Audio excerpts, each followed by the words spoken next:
As an East Village club kid scene maker from back in the 70s, including partying at Studio 54 at the age of 15, Chip Cordelli has parlayed his design skills into creating display windows, as well as becoming a resource for magazines such as Real Simple, Redbook, In Style, The New York Times, and others. A stylist, he has spent decades shopping for clients at some of the most notable mansions in New York City, Long Island, Connecticut, or most anywhere he can bring his discerning eye. His Instagram tagline tells us he's a prop stylist, amateur photographer, and vintage clothing dealer living the high life in New York City. We have a lot to talk about, but first, here's a video.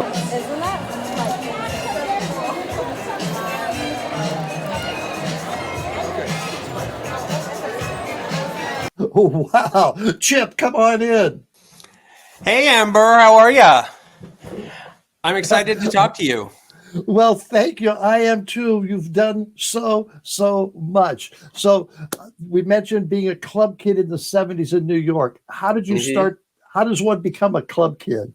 Well, I wasn't necessarily a club kid. I mean, there's a whole book on club kids, and I would hate to steal that moniker from them because they really own it. But I was a precocious young kid in New York City. And I mean, I grew up in the suburbs, so I was taking the train into the city, but I would steal my parents' car and I would go into the city all the time to danceteria and clubs in the East Village.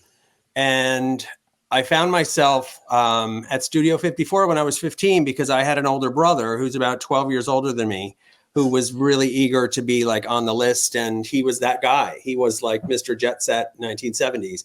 So he toted me in there at age 15 and the doors just opened and there we were. I remember seeing Bianca Jagger there.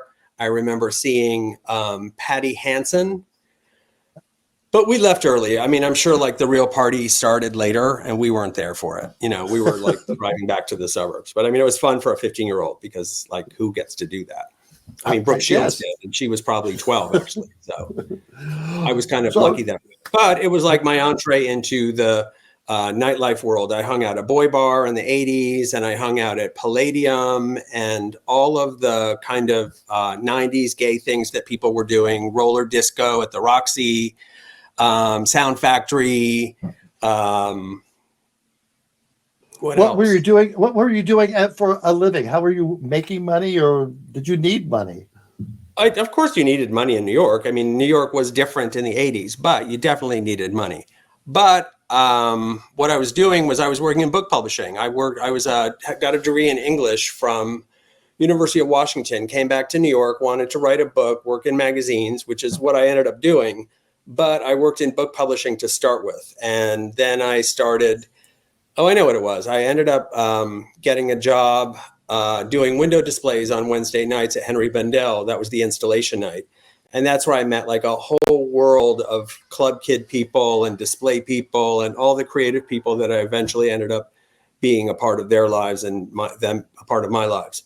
And a lot of it centered around, you know, meeting on Sunday nights at Whispers at the Pyramid Club or Wednesday nights at Boy Bar. And, you know, then eventually, you know, growing older throughout all the different clubs. You know, New York went through a big change in Giuliani and it was a fun time. It was a fun time. I lost a lot of friends along the way. I lost a lot of people who were casualties to drugs and whatever. And, you know, honestly, when I see people on the street now, I think like, and I recognize them from back in the day, we all just kind of give each other a hug. Like, I can't believe we made it.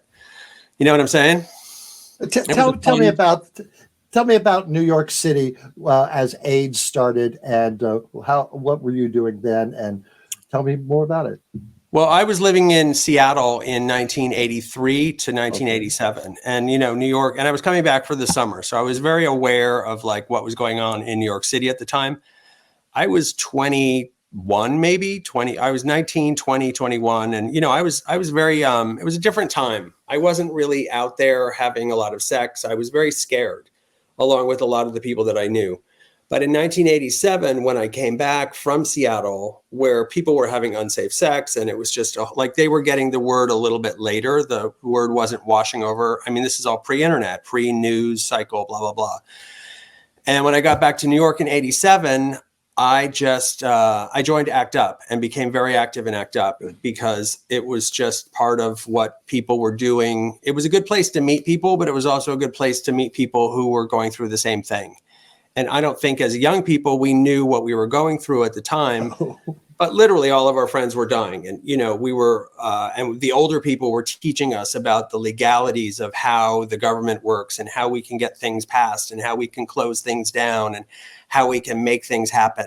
And remember, it was Reagan. So it was like, you know, when people tell me like, oh my God, the 80s must have been so cool. I'm like, no, the 80s sucked. The 80s was terrible. We wore our pants were too high.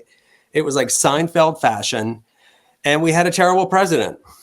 Mm-hmm. You know, I mean, you were there, I'm sure of it, but maybe not. New York Oh, yes, not New York City, but it was Yeah. West America was the same. Yeah. What do you credit your being a survivor?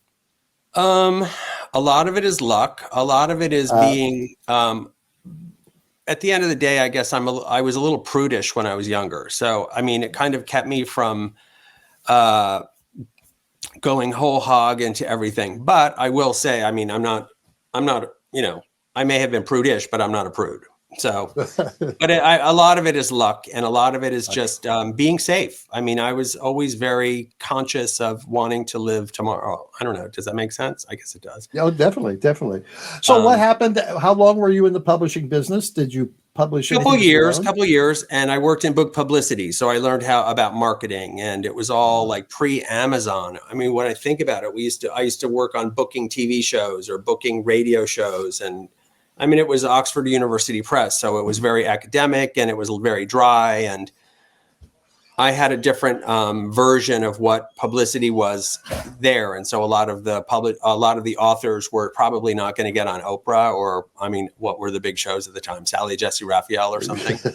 They were mostly on NPR, and most of them were 80 years old, and they were from Yale or whatever. But it was a fun time, and I worked for a guy named Jeff Soroy, who was very influential to me.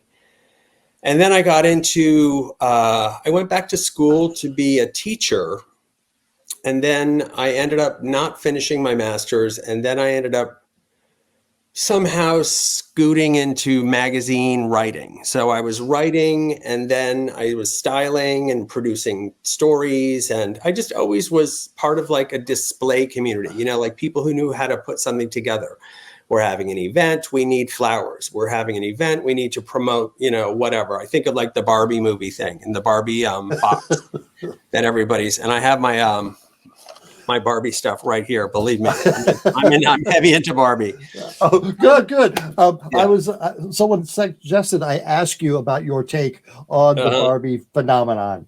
I love it. I just think it's exactly what we need right now. It's like what dark times we're in. I mean, it's just, what can I say?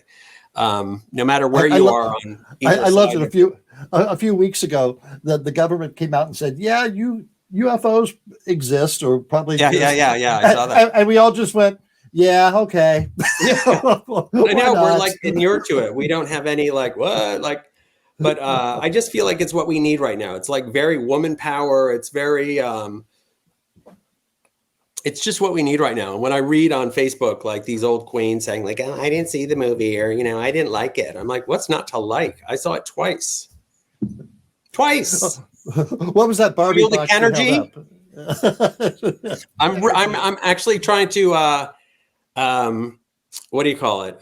Memorize the song. The song is going to win best song at the Oscars. My prediction. I'm writing that down right now. It is. It's such a great song. Mark Ronson produced it. It's really good. It's very catchy. It's got a great dance number. Did you see the movie? Not yet. Oh, you're going to love it. Yeah. There's nothing not to love. I mean, I don't know. There isn't. America Ferrera's in it. Will Ferrell's in it. Yeah. But anyway, so when I think about the box that was in all the movie theaters, like I used to work on stuff like that, where we would do PR things, and I remember being an actor. Oh my God, I was the saggy baggy elephant. I was the backside of the saggy baggy elephant at the Wonder Books LeVar Burton reading at the New York Public Library, 1989, maybe. I mean, just walking around. And then like 2 weeks later, I was like, I was in like black sunglasses, and I was one of the what do you call it? The the agents who were following Morris the Cat, because Morris the Cat used to run for president every 4 years. It was like a PR thing for them. So yeah, we used to do stuff like weird dream up these things and then we would execute them, you know, and it was all for like, you know, some little video camera for some news channel or something. Now, of course, it would be like Instagram and people's phones and blah, blah, blah. But yeah, so I did setups and trade show setups, and then it turned into events and it turned into whatever. But then I turned into a home organizer.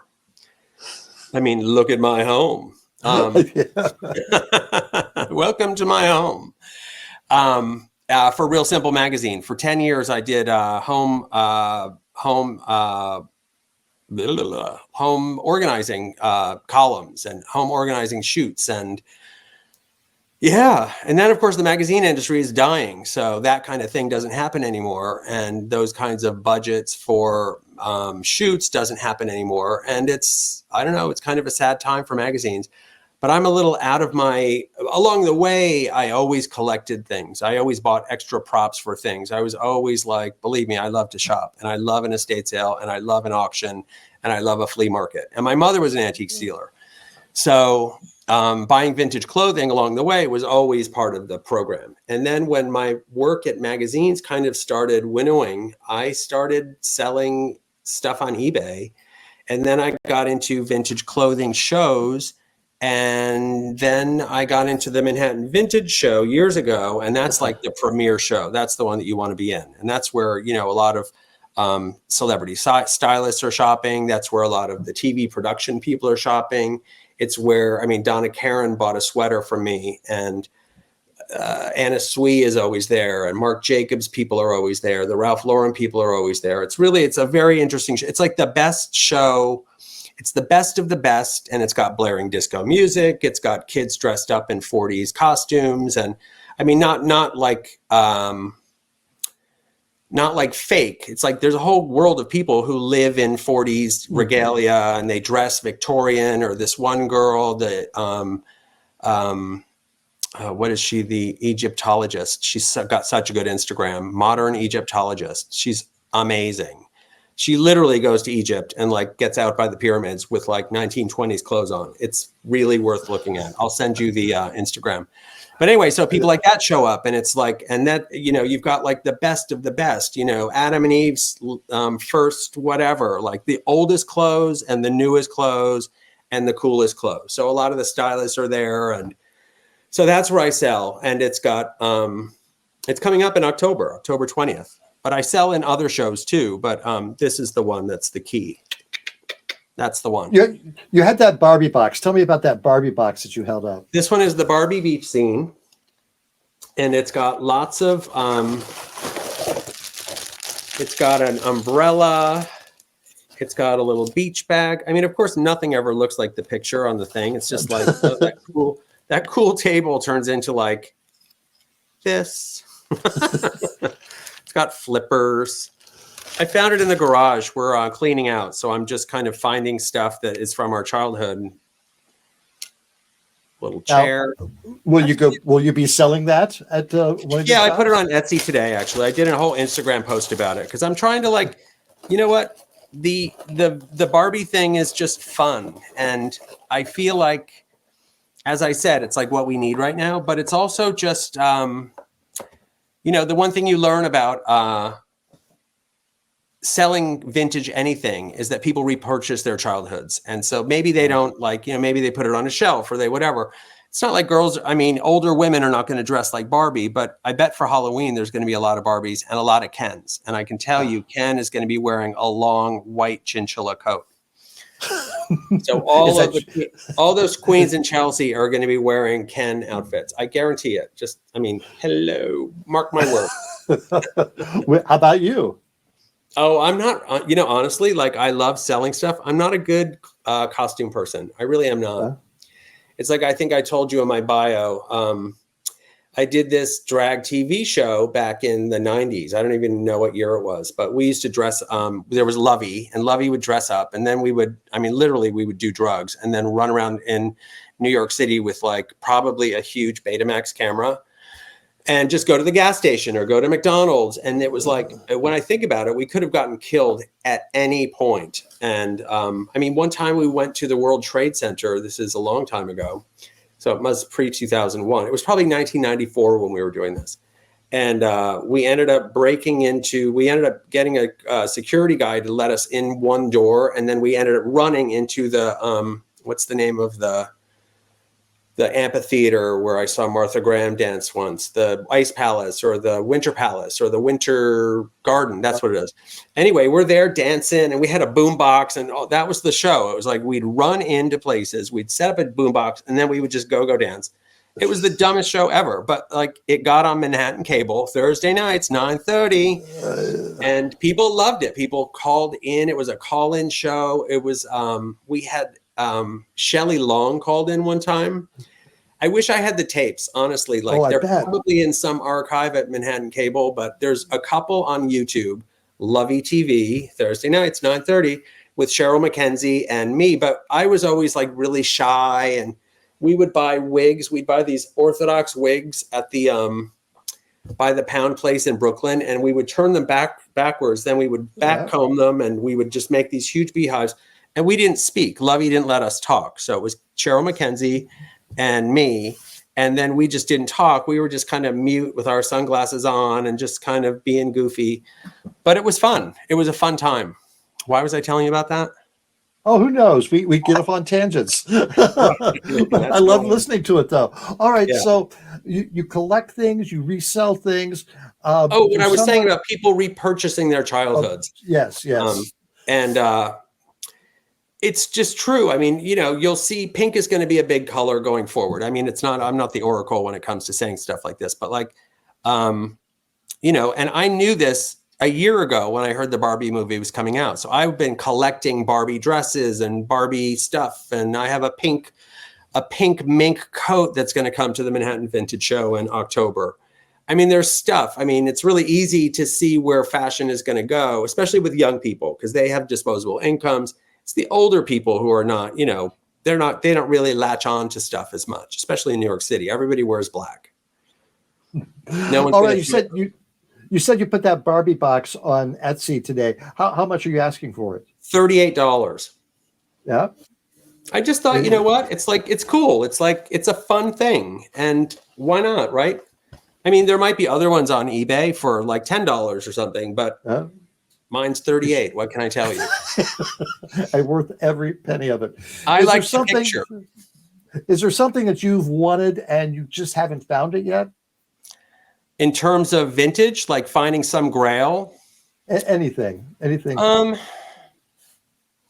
I can't think. I've seen a lot, honestly. I love, it's like Dwayne's book, like digging through dead people's things. I mean, it's like, I really enjoy that. I like seeing people's lives. I like seeing, I love going into a house and seeing where they've traveled. I didn't meet these people. They're dead, or maybe they're not dead. But there was one time where I went into a house and I saw these curtains, and these curtains were made by a woman that I knew in San Miguel de Allende in Mexico in the 60s. I just knew she made these curtains. Like, they're her signature curtains. And everyone else would walk in and be like, I don't know, they just look like curtains to me. And I was like, no, those are by Dottie Vidargas. So I asked the woman giving the estate sale, I said, are the people here who own this home? They said, actually, it's those two old people in the corner. And I walked in, I was like, Dottie Vidargas. And they were like, what? Like, how did you know? And I was like, we had the same curtains. I mean, to describe them, they were striped with fringe. So they were canvas, then fringe, canvas, then fringe. So it was a fringe stripe all the way down. I was right. So anyway, stuff like that. I like seeing people, and then it got us to talking about like their lives and their Mexico, and they were scared to go back, and they were older, and their daughter worked here, and we were there at the same time in the 70s. And so it was interesting. But in terms of a grail, I don't know. So anyway, my point is I found a lot of really cool things. I found journals from the 1830s. I found, a dildo collection at a place in Queens. Not that I bought it, but I mean, it's like the stuff that you see is just like, it's out there. Believe me, like when people die, they don't have any way to protect their privacy. Well. But these days, I used to buy a lot of stuff and then just keep it and whatever. Now that I'm moving, and I've moved a couple times, and COVID happened, and I'm like rethinking my whole life, and I'm turning 60 this year, and I'm like, oh my God, what am I doing with my life? I have no problem selling things. I really don't. I like look at things and I just go like, Barbie, it's time to go. I mean, really, I mean, I just, what am I going to play with it? I don't think so. But like, I would love for somebody else to play with it. And it doesn't necessarily mean I'm not necessarily in it for the money in terms of that. I just want to make sure that this gets to the next person. I hate throwing things in a dumpster. It bothers me so much. I hate that. So I feel like there's a way to find uses for so many things. I've always wanted to learn how to make something out of old plastic soda bottles. Like it's the thing. Every time I go to Costco and I see people toting these huge, skids of Poland spring water, I think like, I hate that there's all those bottles out there. I just wish there was something I could do to make something out of them, like maybe cut them all up and make earrings or something, or, you know what I mean? Like I'm that person. So I do the same with vintage and vintage clothing. I mean, the thing with vintage clothing is that of course, I grew up in the 60s and my mother wore shift dresses and she was very Camelot inspired, and Jackie Kennedy was like her style icon, and Grace Kelly and blah, blah, blah. Young girls don't want to dress like that. And old women don't want to dress like that either because they just can't fit into the clothes. So, you know what I mean? So it's like the people who can wear vintage don't wear vintage. The people who can't wear vintage want to wear vintage. And, you're trying to find a home for some 60s shift dress with like, hopefully somebody who walks by your booth or somebody who shops online or something. My favorite kind of customer is the person shopping for a TV show who can, they know what they're looking for. It's very specific. Like there's a new show that's going to be coming out called Feud. And it's, have you heard about this? Oh, it's what's his name? Ryan, what's his name? Who did the Gosling? other Ryan Gosling? No, Ryan. The other one. Ryan Murphy. It's a Ryan Murphy. Ryan Murphy, yes. He did the one with Susan Sarandon, the Betty Davis, and Joan Crawford. He's doing another one, and it's about Truman Capote.